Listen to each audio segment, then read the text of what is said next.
The jukebox died mid-chorus, the last note hanging like a scream cut short. In the sudden silence, every head in Rusty's Roadhouse turned toward the corner booth where Jenna sat alone, her knuckles white around a half-empty bottle of Bud. The big biker, call sign Crank, though nobody dared say it to his face, loomed over her, his shadow swallowing the table. He wore a grin sharp enough to shave with. "Let's see who can save you now, princess," he sneered, loud enough for the whole bar to hear. Jenna's cheeks burned scarlet, but she didn't look away. She never did. If you're new here, hit that subscribe button real quick. Stories like this don't tell themselves twice. It was a Friday night in late October, the kind of cold that sneaks under leather and bites bone. Rusty sat on the cracked edge of Highway 62, somewhere between Tulsa and nowhere, neon beer signs flickering like dying stars. Jenna had rolled in on a beat-up Kawasaki, helmet tucked under one arm, auburn hair still tangled from the wind. She wasn't looking for trouble, she was looking for quiet. A divorce paper sat folded in her jacket pocket like a loaded gun. 6 months earlier, her husband had cleaned out the savings and vanished with a waitress named Brandy. Jenna needed miles between her and the empty house, so she rode west until the engine coughed and the tank ran dry right outside Rusty's glowing sign. Crank and his crew, 5 leather vests patched with the same snarling wolf, had claimed the pool table hours earlier. They were celebrating a score, something about a semi full of flat screens that fell off a truck. Empty pitchers lined their table like trophies. Jenna kept her eyes on her beer, but Crank had smelled fresh meat the second she walked in. He started with the usual, whistling at her boots, commenting on the way her jeans fit, asking if she was lost. She ignored him. That only made it worse. When she finally stood to leave, Crank blocked the aisle. "Leaving so soon?" His voice dripped. "Honey," over broken glass. "Thought you city girls liked to party." Jenna tried to step around him. He shifted, planting a boot on her stool. The bar went quieter than a graveyard at midnight. Phones came out. Somebody killed the lights over the dartboard so the camera flashes would pop brighter. Crank leaned in, breath sour with whiskey. "Tell you what, sweetheart, you kiss the prez, meaning me, and we'll let you walk out with your dignity." Laughter rippled through his crew. Jenna's pulse hammered in her ears, but her voice came out steady. "Move." That's when he grabbed her wrist. Not hard enough to bruise, yet, but hard enough to own the room. "Let's see who can save you," he repeated, savoring every word. The bartender, a wiry guy named Ray with a lazy eye, reached for the phone under the counter. Crank shot him a look that could curdle milk. Ray froze. Nobody else moved. Not the truckers, not the waitresses, not the off-duty cop nursing a Coke in the shadows. Jenna felt the weight of 30 pairs of eyes, all waiting for her to fold. She didn't. Instead, she twisted her wrist, not away but into his grip, using his own momentum to pull him off balance.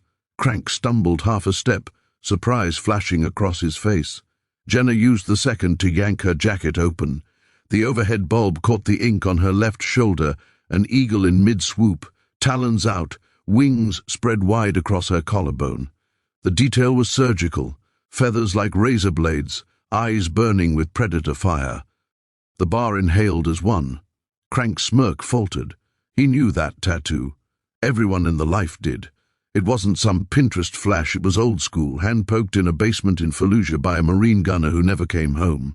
The eagle belonged to the 1st Recon Battalion, the same unit that rode escort for Crank's cousin on his last convoy. The cousin who took an RPG meant for the lieutenant and never got to meet his baby girl. Crank's hand loosened. Jenna didn't pull away, she let him feel the scar. Tissue under the ink, the shrapnel divot just beneath the wing. "You were saying?" she asked, soft enough only he could hear. The silence stretched until it snapped. From the back booth, a voice like gravel in a blender cut through. "Crank, sit your ass down." The speaker was a woman, late 50s, silver braid down her back, wearing a faded Desert Storm cap. Mama Ree, president of the She-Wolves Charter out of Oklahoma City. She'd been watching from the shadows, nursing sweet tea because liver spots didn't care about reputations.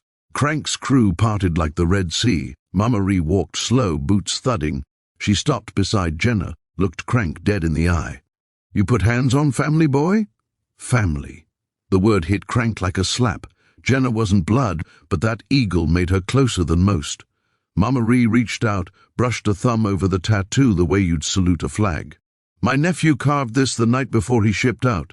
Said the bird would watch his six." She turned to the room. "Anybody else got something to say?" Crank's mouth opened, closed. His crew suddenly found the floor fascinating. The off-duty cop finally stood, hand drifting to his belt, not for a gun but for respect. One by one, truckers raised glasses. A waitress started slow clapping. Within seconds, the whole bar thundered. Jenna felt the sound in her ribs, in the empty space where her heart had been breaking for months. Crank tried to salvage it. "I didn't know." Mama Ree cut him off. "That's the point of knowing better." She nodded to Ray. "Put the ladies' tab on the wolves. And Crank, you're buying every vet in here around. Start with her." She tipped her cap to Jenna. "Ride safe, Sergeant." Jenna hadn't worn the rank in 8 years, but it still fit. She zipped her jacket, hiding the eagle again, and walked out into the night. Her bike coughed to life on the first try. Behind her, the bar erupted in cheers that followed her down the highway like guardian angels. She didn't look back, but she smiled so wide the wind tasted like freedom. 3 states later, she pulled over at a rest stop, dug the divorce papers from her pocket and fed them to the trash can fire some kids had going. The flames ate the lies 1 page at a time. Somewhere behind her, a bar full of strangers had chosen her over fear. Ahead, the road unrolled black and endless, lit by stars sharp enough to cut glass. She never saw Crank again, but word travels on 2 wheels. 6 months later, a package arrived at Rusty's. No return address, just a brand new pool table and a note in block letters, "Respect costs less than a lawyer." Ray hung it behind the bar like a commandment. Jenna kept riding. Every town, every dive, every flickering neon sign, she carried that night in her ink and in her spine. The eagle wasn't just a tattoo anymore. It was proof that sometimes the thing you think will break you becomes the wing that lifts you out of the fire. And that's the story of the night. A lone rider walked into a roadside bar and walked out a legend. If it hit you in the feels, smash that like button and drop a comment. Tell me, from which part of the country are you watching this video?